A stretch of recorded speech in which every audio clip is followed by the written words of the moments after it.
yang kita bisa mengupdate-nya kembali. Mungkin dari desain itu ada yang terbarukan bahasanya, sehingga kita bisa mengaplikasikan desain-desain tadi di pembelajaran.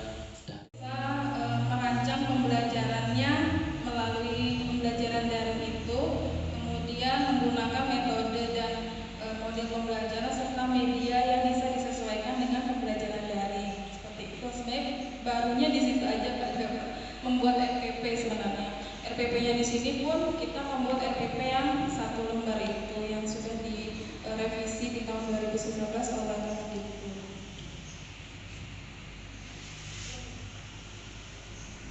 Oke, di sini ada 2 pendekatan, Bapak Ibu, ada 2 pendekatan dalam pembelajaran daring.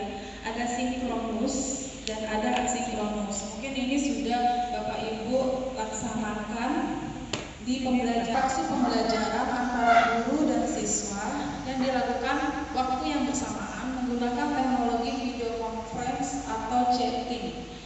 Biasanya ini disebut dengan kelas maya. Biasanya kita melakukan kelas tatap muka di kelas. Karena pandemi kita tidak bisa melaksanakan kelas tatap muka, kita bisa hanya melaksanakan kelas maya, tatap maya. Nah, yang kedua tadi adalah asinkronus. Asinkronus yaitu guru dapat menyiapkan materi lebih dulu dan interaksi pembelajaran yang dilakukan secara fleksibel dan tidak harus dalam waktu yang sama. Misalkan menggunakan forum diskusi atau belajar mandiri menugaskan kepada siswa melalui e-learning. Ini jika ada. Tapi di MTS sudah ada ya e-learning dari Kemenak. Sinkronis juga sudah dilaksanakan di MTS.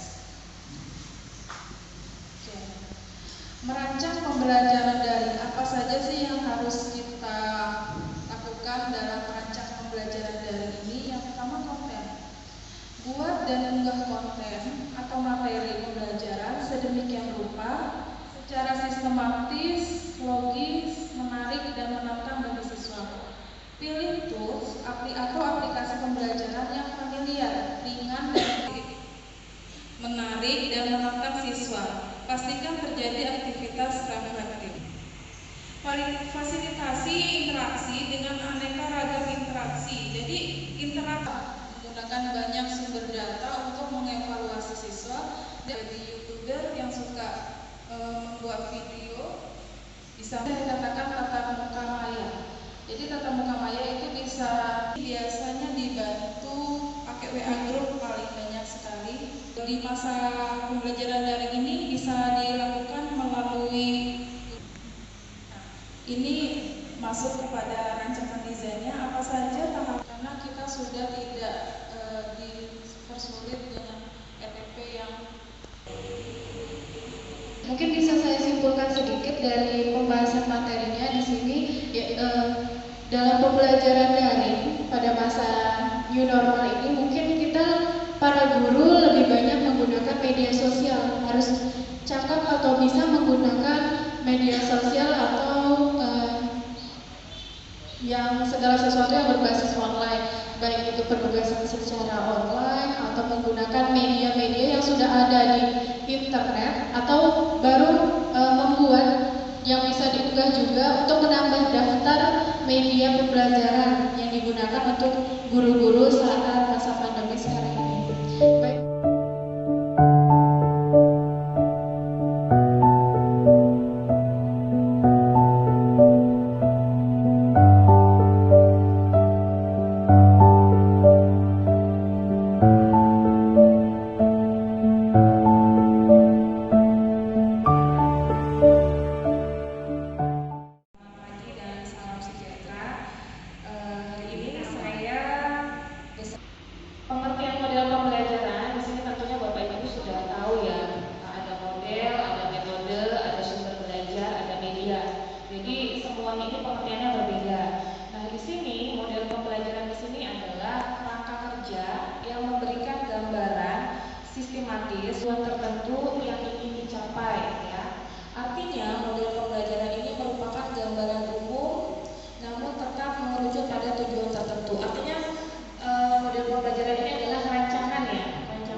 Kemudian yang ketiga, di sini dapat ada model pembelajaran kontekstual, kemudian ekspositori, kemudian ada pembelajaran kooperatif, kemudian pembelajaran pakem di rumah seperti itu ya, BDR ya.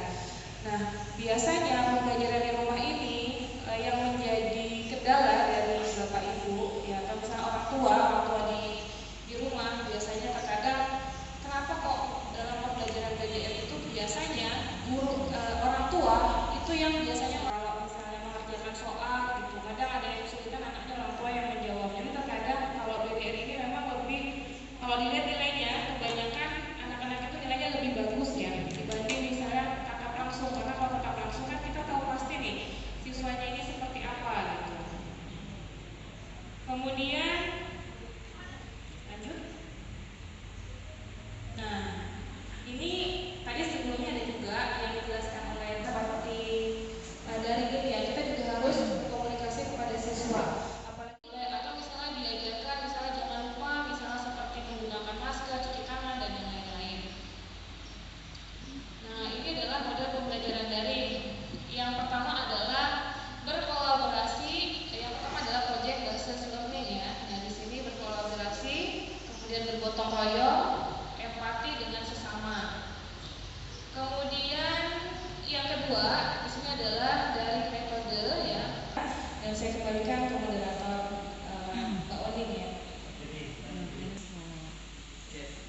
Jadi hari ini saya diberikan amanah untuk membahas tentang media interaksi pembelajaran daring. Sebelumnya saya ingin bertanya kepada Bapak Ibu semua, Bapak Ibu pahami dan setelah kami. Jadi micro learning seperti dari konsep dasarnya adalah micro learning, artinya pembelajaran yang didesain hanya untuk bentuk-bentuk kecil saja, hanya untuk sub-sub saja. Jadi tidak boleh untuk langsung skala besar. Jadi dia memang micro learning menjadi potongan-potongan kecil yang nanti akan digabungkan menjadi akhirnya learning. Nah, beberapa platform yang digunakan dalam learning, ya Bapak Ibu, ada 3 yang paling populer saat ini: Kahoot, Quizizz, dan Peer Deck. Peer Deck sebenarnya yang paling direkomendasikan untuk kegiatan pembelajaran karena konsepnya beda dengan Quizizz atau Kahoot. Kalau Quizizz dan Kahoot biasanya berkaitan untuk assessment, untuk pertanyaan, tapi kalau Peer Deck itu jauh lebih fun karena bukan hanya untuk assessment saja, tapi bisa untuk kegiatan pembelajaran. Oleh karena itu, jadi Peer Deck sendiri adalah terusan dari Google Slide. Jadi kalau Bapak Ibu tahu Google Slide, Peer Deck itu add-on dari Google Slide-nya. Jadi nanti kita akan praktik membuat Peer Deck ya, Bapak Ibu. Sekali lagi, Peer Deck itu adalah aplikasi yang berbasis web, sama seperti tadi Kahoot dan Quizizz yang web tool, hanya saja dia memang dari developer yang berbeda. Secara garis besar Peer Deck itu mirip dengan Kahoot dan Quizizz. Dan seperti yang saya buat tadi, kita klik add-on, tambahan add-on. Di situ akan ada tulisannya Peer Deck for Google Slide add-on. Kalau belum ada, itu diinstal dulu. Kalau belum ada, itu diinstal dulu. Ya, kalau belum ada Peer Deck-nya, itu diinstal dulu. Ini kan saya sudah install ya. Jadi artinya saya tinggal open Peer Deck add-on-nya. Ini saya tekan. Sambil menunggu prosesnya, dia akan muncul tampilan seperti ini. Nah, di sini Bapak Ibu boleh memilih template library-nya sendiri. Misalnya ya, ini ada terbagi atas 3: lesson builder, beginning of lesson, during of lesson, end of lesson. Pertama, permulaan pembelajaran. Di sini tuh boleh Bapak Ibu pilih. Nih, pertanyaannya macam-macam. Misalnya seperti saya tadi, apa kabar? Bagaimana perasaanmu hari ini? Seperti itu. Jadi tapi kalau kita mau buat sendiri, Bapak Ibu boleh seperti ini. Ya, saya tutup. Kita tambah tag ulang add-on-nya, open deck. Ini saya menambahkan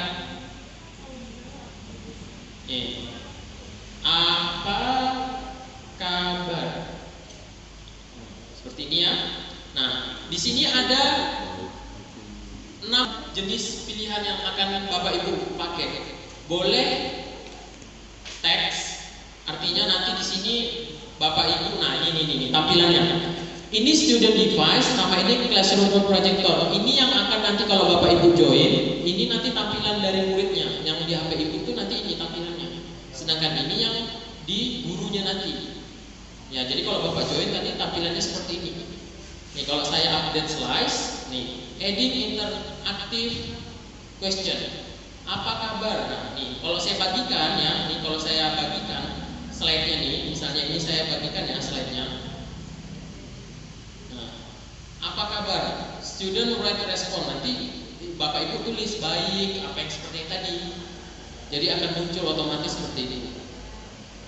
Ya, bisa kan ya? Contoh start lesson.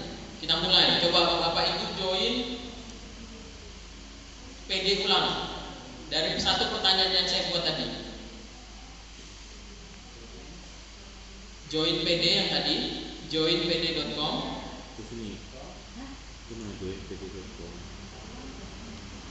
joinpd.com.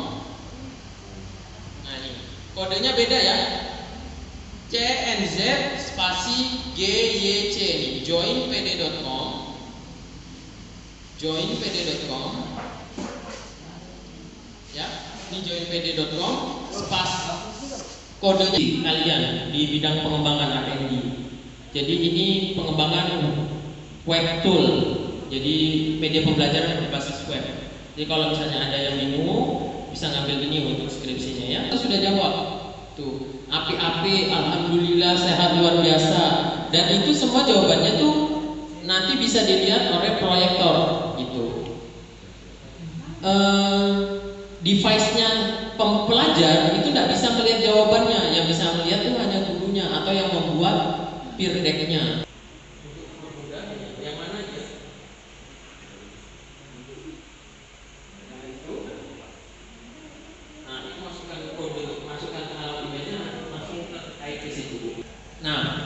Di Animaker ini, jadi tidak perlu paham JavaScript untuk aplikasi yang mudah di Animaker. Nah ini juga adik-adik mahasiswa yang ada di ruangan ini lebih mengakses jauh lebih banyak karakter yang di dalamnya. Ini saya contoh nih ya, saya mau ngambil, nah dia akan ada loading seperti ini. Nah, ini karakter-karakter yang Bapak Ibu bisa gunakan. Nih untuk sementara kan karakternya si perempuan ini, saya bisa ganti nih jadi si laki-laki ini. Jadi yang ini saya hapus. Nah, ini saya jadi perbesar.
To everyone that